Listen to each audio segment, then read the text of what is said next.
दोस्तों नमस्कार, मैं डॉक्टर सुनीता यादव आप सभी लोगों को हमारे YouTube channel doctor Sunita live video में स्वागत है। आज हम बात करेंगे मेनोपॉज के बारे में, कुछ जानकारी देना चाहती हूँ। मेनोपॉज हर लेडीज की लाइफ में एक बहुत ही इम्पोर्टेंट फेज ऑफ लाइफ है। इसको समझना बहुत ही ज़्यादा ज़रूरी होता है। मेनोपॉज का मतलब होता है कि आपका मेंस्ट्रुएशन पीरियड जो है, जो मासिक आता है, वो बंद हो रहा है। ये नॉर्मली हर लेडीज की लाइफ में आता है। 45 एज के बाद कभी भी हो सकता है और नॉर्मली 51 की एज में हम एक्सपेक्ट करते हैं मेनोपॉज हो जाना चाहिए। एक लेडी की बॉडी में अंडेदानी होता है जो कि अंडे बनाते, जो हमें ओवरी बोलते हैं। ओवरी जब अंडे बनाती है तो उस अंडों में से हार्मोन निकलता है एस्ट्रोजन।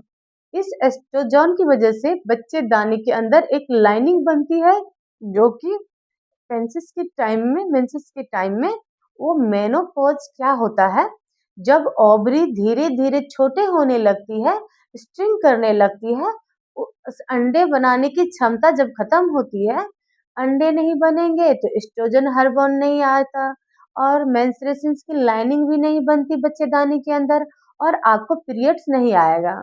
इसको मेनोपॉज बोला जाता है। मेनोपॉज के 3 फेज होते हैं। एक मेनोपॉज का पहले फेज होता है मेनोपॉज एक्चुअल होने से पहले, इसे पेरिमेनोपॉज पॉज बोले जाते हैं। कोई लेडी मेनोपॉज की तरफ जा रही है। और सेकेंड फेज यानी कि मेनोपॉज जो होता है उसके बाद वाली फेज को बोलते हैं पोस्ट मेनोपॉज। पेरिमेनोपॉज और पूरे 8 से 10 ईयर्स तक लास्ट हो सकता है। प्रॉपर मेनोपॉज महीने बंद होने से पहले 8 से 10 साल होंगे जो मेनोपॉज के स्टेज तक जाएंगे। इसमें कुछ सिम्टम महसूस हो सकते हैं क्योंकि इस टाइम में हार्मोन इम्बैलेंस होने लगते हैं बॉडी में।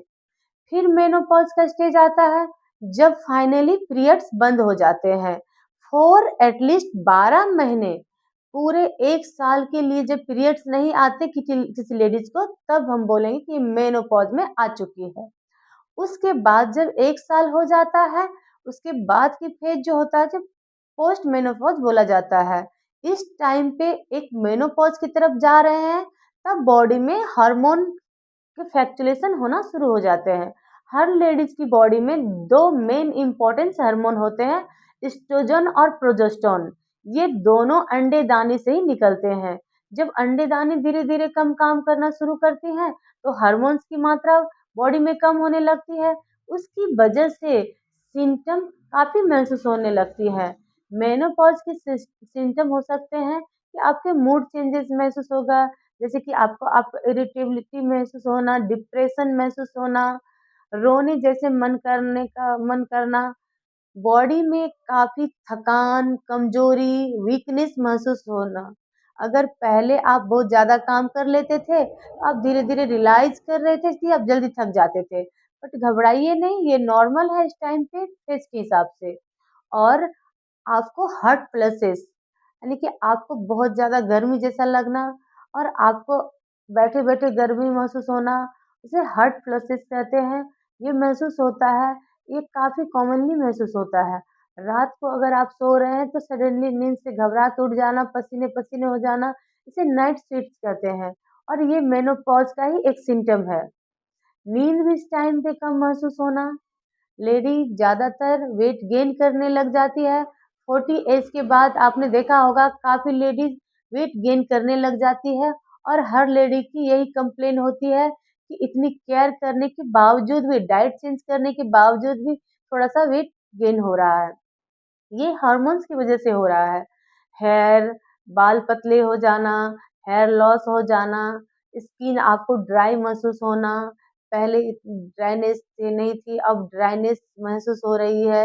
ये ब्रेस्ट टेंडेंस होने लगती, ब्रेस्ट में हैवीनेस महसूस होना, ब्रेस्ट में सोरनेस महसूस होना, पेन सेंसेस महसूस होना, ये सब हार्मोन के चेंजेस की वज़ह से हो सकते हैं।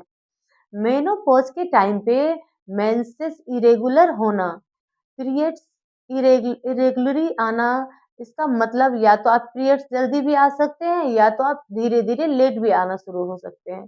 ज़्यादा नॉर्मल होता है जब पीरियड्स थोड़ा-सा स्किप हो गया है। पीरियड्स जैसे एक बार रेगुलर नहीं आके हर मंथ आके पीरियड आपके स्किप हो जाना, 2 महीने स्किप तब 3 महीने स्किप होए, तब स्लो की मात्रा धीरे-धीरे कम हो जाए। इसको हम नॉर्मल मानेंगे या मेनोपॉज़ की तरफ जा रहे हैं। अगर आपको ऐसा महसूस हो रहा है, तो आप अपना ज़रूर ख़्याल रखें इस टाइम पे। हर लेडीज़ को इस टाइम पे स्टेज और फ्लैश में अपना ख़्याल रखना बहुत ज़्यादा ज़रूरी होता है। फैटिग से ही बहुत ज़्यादा परेशानी होती है।